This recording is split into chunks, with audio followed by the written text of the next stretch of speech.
بسم اللہ الرحمن الرحیم۔ السلام علیکم ورحمۃ اللہ وبرکاتہ۔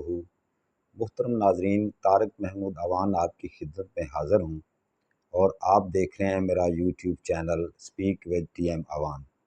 دوستو، آج ہم آپ کے ساتھ حالیہ جو ایران اور اسرائیل کے درمیان ایک جنگی تنازع اور جو جنگ بڑھتی ہی جا رہی ہے اس پر بات کرنے کے لیے حاضر ہوئے ہیں۔ جیسا کہ آپ جانتے ہیں کہ اسرائیل نے جو ایک ظالم ریاست ہے جس نے اپنے ارد گرد کے تمام چھوٹے بڑے ملکوں کو اپنی امریکہ کی پشت پناہی سے اور برطانیہ اور مغربی ممالک کی پشت پناہی سے دبایا ہوا ہے اور ظلم، اور کافی عرصے سے 2023 سے وہ فلسطین کے اوپر بھی ظالمانہ حملے کر رہا ہے، اور جس میں معصوم جانوں کا شہید ہو رہے ہیں اور ان کو بوڑھوں کو، جوانوں کو، ہر طرح کے لوگوں کو وہ مار رہا ہے، اور ان کی تمام ہر قسم کی کھانے پینے کی رسد وہ اس نے بند کی ہوئی ہے۔ تو ابھی بات کرتے ہیں حالیہ جو جنگ ہوئی ہے ایران اور اسرائیل کے درمیان کے اب تک کی جو اپڈیٹس ہیں وہ کیا ہیں۔ محترم ناظرین، 13 جون 2025 کی رات کو دنیا نے ایک نیا منظر دیکھا۔ اسرائیل نے آپریشن رائزنگ لائن کے تحت ایران پر بھرپور حملہ کیا۔ اسرائیلی فضائیہ نے ایران کے نیوکلیئر تنصیبات، بیلسٹک میزائل مراکز کو اور تہران کے حساس علاقوں کو نشانہ بنایا۔ اس حملے میں ایران کے اہم ترین فوجی کمانڈر شہید ہو گئے، جن میں پاسداران انقلاب کے سربراہ جنرل حسین سلیمی، ایرانی آرمی چیف جنرل محمد باقری اور معروف نیوکلیئر سائنسدان فریدون عباسی بھی شامل تھے۔ تو اب ایران نے بھی اس کا بھرپور جواب دیا، جیسا کہ آپ کے نالج میں اس آپریشن کا نام ایران نے رکھا ہے وعدہ صادق۔ اب تک جو وعدہ سوم تک ان کے آپریشن جاری و ساری ہیں، اور لگاتار ہر طرح کے میزائل کے ساتھ فل فلیج ایران نے جوابی بھرپور حملہ کیا اسرائیل پر۔ وہ آگے بات آ جائے گی۔ اگلے ہی دن ایران نے آپریشن وعدہ صادق کے نام سے جوابی حملہ کیا، اور ایران نے اسرائیل پر سینکڑوں بیلسٹک اور کروز میزائل نیز ڈرون بھی داغے۔ ایرانی ذرائع نے دعویٰ کیا کہ یہ ایک بڑا اور مؤثر حملہ تھا، جبکہ اسرائیل نے یہ دعویٰ کیا ہوا ہے کہ اس میں سے 75% کے قریب یا 50% کے قریب ہم نے وہ مار گرائے۔ ناظرین، یہاں انفارچونیٹلی بدقسمتی سے یہ مسئلہ بھی ہمارے ایران کے سامنے یہ مسئلہ درپیش ہے کہ جب وہ حملہ کرتا ہے تو وہ ایران سے لے کر اسرائیل تک 2000 سے زائد کلومیٹر کا فاصلہ ہے۔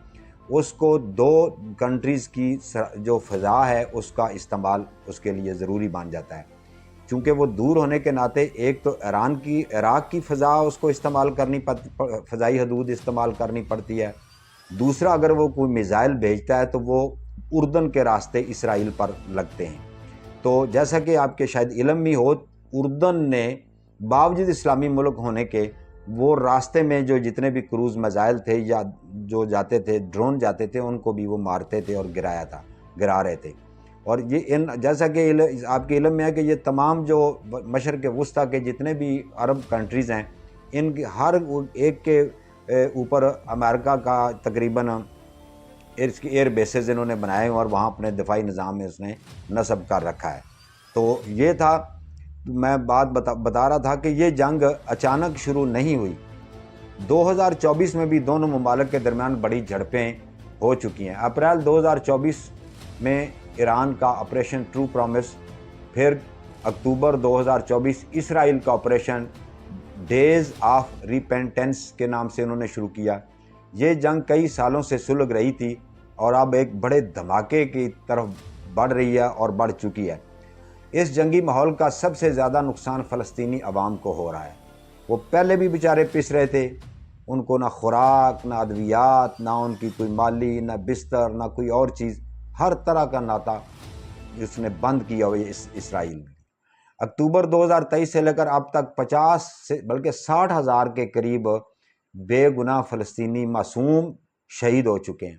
2025 کے وسط تک یہ تعداد 62 ہزار کے قریب اب پہنچ چکی ہے۔ اس ہسپتال تباہ ہو چکے ہیں، اسکول ملبہ، بازار ویران، اور لاکھوں لوگ بے گھر ہو چکے ہیں۔ خوراک، پانی، دوائیاں سب ناپید ہیں۔ غزہ، رفح، خان یونس، ہر جگہ انسانی المیہ خوب نظر آتا ہے، لیکن اس پر جو عالمی طاقتیں ہیں، جو مغربی ممالک ہیں، جو ان کی حکومتیں ہیں، عوام میں تھوڑا بہت پھر بھی وہ کوئی چنگاری اٹھتی ہے، کوئی ان کو غیرت یا کوئی انسانی ہمدردی کے تحت وہ کوئی جلسہ جلوس نکال لیتے ہیں۔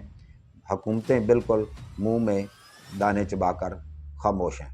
حزب اللہ، شامی گروہ اور یمنی ملیشیا بھی اس جنگ میں شامل ہو سکتے ہیں۔ ابھی تک اطلاعات ہیں کہ وہ خاموش ہیں، اور اگر یہ جنگ بڑھتی ہے تو آگے جا کر وہ بھی اس میں شامل ہو سکتے ہیں۔ امریکہ، روس، چین جیسے ممالک اس صورتحال کو سنجیدگی سے دیکھ رہے ہیں، بڑی باریک بینی سے۔ عالمی منڈیوں پر بھی اس جنگ کا کافی منفی اثرات ہیں۔ تیل کی قیمتیں بڑھنے کا اطلاعات ہیں، اور 7% کے قریب جو ہے نا تیل کی قیمتیں بڑھ گئی ہیں، اور امریکہ کی جو اسٹاک ایکسچینج ہے وہ بھی کافی گراوٹ کا شکار ہے۔ اقوام متحدہ نے ہنگامی اجلاس بلایا ہے، لیکن کوئی عملی حل اب تک سامنے نہیں آیا۔ بہت مغربی ممالک، خاص طور پر امریکہ، اس پوری ایران اسرائیل کشیدگی میں براہ راست نہیں، لیکن شدید طور پر اس کے بیک بیہائنڈ دا سین وہ اس کی مدد، جہاز، اسلحہ، ہر چیز، مالی امداد اسرائیل کی وہ کر رہے ہیں، چاہے سفارتی سطح پر ہو یا عسکری سطح پر۔ یہ پس پردہ رہ کر ابھی تک امریکہ کر رہا ہے۔ مشرق وسطیٰ کی اس نئی جنگ میں امریکہ اور مغربی دنیا خاموش نہیں بلکہ پس پردہ سرگرم ہے۔ امریکہ نے ایک طرف ایران پر سخت مذمت کی اور اسرائیل کے دفاع کا حق تسلیم کیا، لیکن ساتھ ہی خلیجی ممالک کو اشارہ دیا کہ وہ ایران کو اشتعال نہ دلائیں۔ اسرائیل کو لاجسٹک سپورٹ۔ امریکی وزارت دفاع پینٹاگون نے اسرائیل کو آئرن ڈوم، تھاڈ جیسے دفاعی نظام کا سسٹم جو اس کو لگا کر دیا ہے۔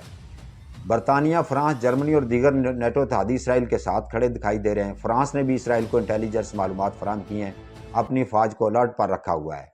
عرب دنیا کو دباؤ میں رکھنے کے لیے مغربی ممالک خلیجی عرب ریاستوں، خاص طور پر سعودی عرب، متحدہ عرب امارات اور قطر پر سفارتی دباؤ ڈال رہے ہیں کہ وہ ایران کے خلاف کھل کر سامنے، یعنی ان کی مدد کو نہ آئیں، تاکہ جنگ وسیع نہ ہو۔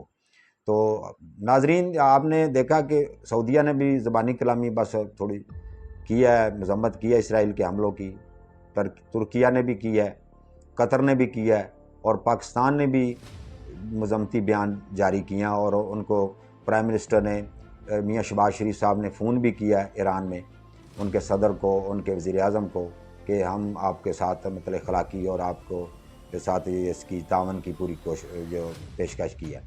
اقوام متحدہ کی جنرل اسمبلی میں امریکہ نے ایران کی جوابی حملے کو غیر ضروری اشتعال قرار دیا ہے، جبکہ چین اور روس نے اسرائیل کے ابتدائی حملے کی مذمت کیا اور اکسانے والا عمل کہا ہے۔ نتیجہ یہ ہے کہ مغربی دنیا براہ راست لڑائی سے دور رہ کر اپنے مفادات کو محفوظ رکھنے کی پالیسی پر عمل پیرا ہے، لیکن اگر یہ جنگ بڑھتی ہے، ہاں جی، یہ اگر جنگ بڑھتی ہے تو عالمی سطح پر ان کا کردار زیادہ کھل کر سامنے آئے گا، اور خاص طور پر تیل، اسلحے اور پراکسی گروہوں کے ذریعے۔ ابھی لیٹسٹ اپڈیٹ یہ ہیں کہ ایران نے 150 سے زیادہ بیلسٹک میزائل جو ہے نا وہ پھینکے ہیں۔ 5 اسرائیلی طیارے یعنی F-35 کے گرانے کا دعویٰ ہے، اور اسرائیل کے اوپر سپر سونک بیلسٹک میزائل سے بھی حملہ کیا ہے۔ سپر سونک اسرائیل کے شہر اسکلان، حیفا اور تل ابیب میں دھماکوں کی اطلاعات ہیں، اور فوٹیج عام سوشل میڈیا پر آ رہی ہیں۔